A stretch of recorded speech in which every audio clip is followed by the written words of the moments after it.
നിങ്ങളുടെ favourite shows ഇനി ഒരിക്കലും മിസ്സാവില്ല. ഇപ്പോൾ C5-ലൂടെ കാണും നിങ്ങളുടെ ഫേവറേറ്റ് ഷോസ് തികച്ചും സൗജന്യമായി.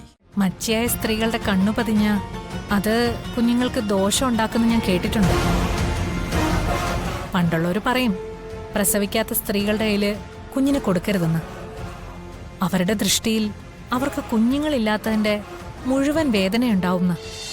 ആതിരെ പ്രസവിച്ച അന്നു മുതൽ ഞാൻ ശ്രദ്ധിക്കുക. അർച്ചനയ്ക്കിപ്പോ മറ്റൊരു ചിന്തയില്ല.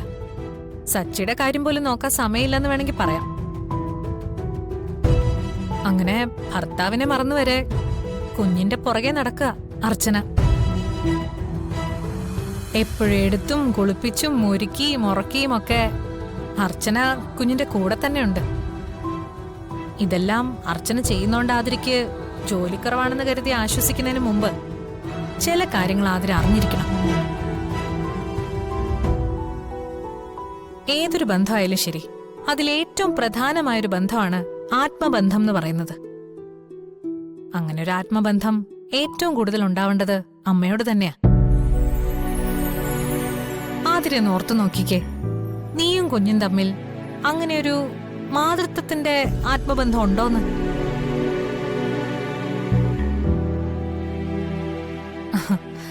ഇല്ലെന്ന് എനിക്കറിയാം. കുഞ്ഞിന് ആ ബന്ധമുള്ളത് അർച്ചനയോടാ. അതുകൊണ്ടല്ലേ ആതിരയുടെ കയ്യിലിരുന്ന് കുഞ്ഞ് കരയുമ്പോ അർച്ചന വന്നെടുക്കുമ്പോ അത് കരച്ചിൽ നിർത്തുന്നത്.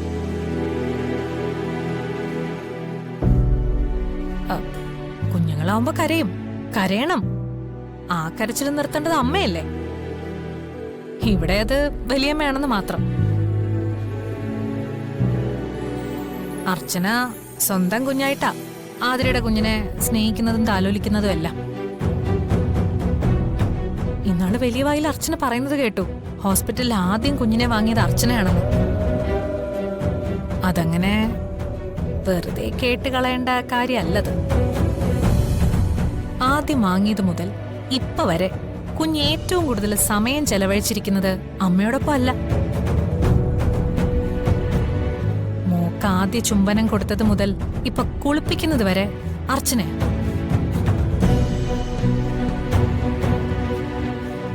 അല്ല, കുഞ്ഞിന് ഒന്നും മനസ്സിലാവാനുള്ള പ്രായം ആയിട്ടില്ലെങ്കിലും ഇപ്പൊ ബുദ്ധിയിൽ ഉറക്കുന്നതൊക്കെ പിന്നീട് മൈൻഡിൽ സെറ്റായിട്ട് മാറും. കുറച്ചുകൂടി വളർന്നു കഴിയുമ്പോ അമ്മയിൽ നിന്നും മോൾ അകലാൻ തുടങ്ങും. ഇപ്പൊ നീ പാല് കൊടുക്കുന്നു എന്നുള്ള ഒരൊറ്റ കാരണം കൊണ്ടാ രാത്രിയെങ്കിലും കുഞ്ഞിനെ ഇവിടെ കൊണ്ട് കിടത്തുന്നത്. നീ മനസ്സിലൊന്ന് ഉറപ്പിച്ചോ, പാലുകൂടി നിർത്തുന്ന അന്നു മുതൽ ആ കുഞ്ഞുറങ്ങാൻ പോകുന്നതേ അർച്ചനയുടെ ഒപ്പമായിരിക്കും. കഷ്ടപ്പെട്ട് 8-9 മാസം വയറ്റിൽ ചുമന്ന് പ്രസവിച്ച നിന്റെ കുഞ്ഞ് നിന്നിൽ നിന്ന് അകലുന്നത് ചിന്തിക്കാൻ പറ്റുമോ നിനക്ക്? അങ്ങനെ ചിന്തിക്കാൻ പറ്റാത്ത കാര്യങ്ങളാവും ഇനി നിന്റെ ജീവിതത്തിൽ സംഭവിക്കാൻ പോകുന്നത്. വലിയമ്മ അമ്മയായിട്ട് മാറുമ്പോ അമ്മയ്ക്ക് കുഞ്ഞിന്റെ മനസ്സിൽ 2ാം സ്ഥാനമായിരിക്കും. അതൊന്നും ഒരിക്കലും അനുവദിക്കാൻ പറ്റുന്ന കാര്യങ്ങളല്ല. അല്ല, ഞാനീ പറഞ്ഞത് അർച്ചനയ്ക്ക് നീ കുഞ്ഞിനെ കൊടുക്കരുതെന്നല്ല. എല്ലാത്തിനും നീ ഒരു പരിധി വെക്കണം അതിരെ. നിങ്ങള് ചേച്ചി അനിയത്തേക്കാ. ആ സ്നേഹം അങ്ങനെ തന്നെ വെച്ചോണ്ട് എപ്പോഴും കുഞ്ഞിനെ എടുക്കാൻ വരുമ്പോ അത് സമ്മതിച്ചു കൊടുക്കരുത്. കൂടുതൽ നേരം നീ വേണം കുഞ്ഞിനോടൊപ്പം സമയം ചെലവഴിക്കാൻ.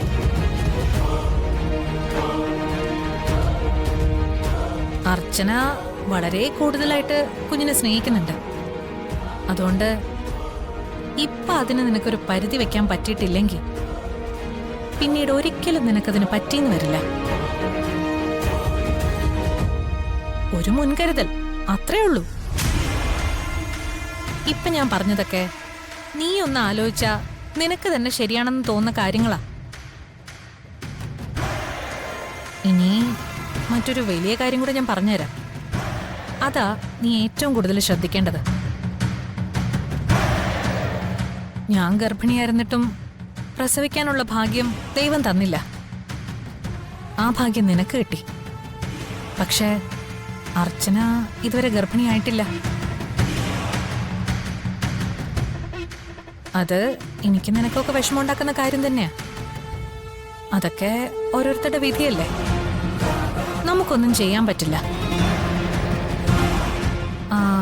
ആതിര കേട്ടിട്ടുണ്ടോന്നറിയില്ല, ഈ പ്രസവിക്കാത്ത പശുക്കളെ മച്ചി പശു എന്നാ വിളിക്കാറുള്ളത്.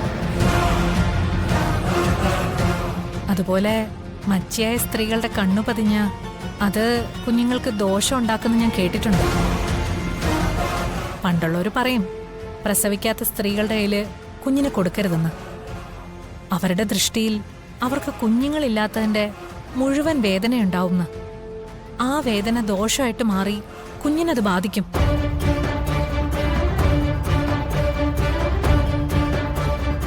വളർച്ചയില് സ്വഭാവത്തെ ഒക്കെ ബാധിക്കും.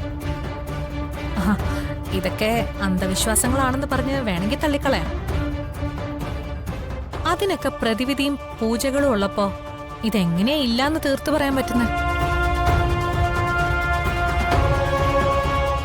ഈ കുടുംബത്തിലെ ആദ്യത്തെ കുഞ്ഞ് നമ്മുടെ മോള്. ഒരു തരത്തിലുള്ള ദോഷവും അതിനുണ്ടാവരുത്, നമ്മളായിട്ട് ഉണ്ടാക്കരുത്. പിന്നെ പൂജകളും വഴിപാടുകളുമായിട്ട് അമ്പലത്തിൽ ഓടി നടന്നാലും ചിലപ്പോ അത് മാറ്റാൻ കഴിഞ്ഞില്ല എന്ന് വരും. നമ്മുടെ ശ്രദ്ധക്കുറവുകൊണ്ട് നമ്മുടെ മോൾ അനുഭവിക്കണോ? ആതിര തന്നെ ആലോചിച്ച് നോക്ക്.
ഡൗൺലോഡ് ചെയ്യൂ C5 ആപ്പ്. കാണൂ എല്ലാ എപ്പിസോഡുകളും സൗജന്യമായി.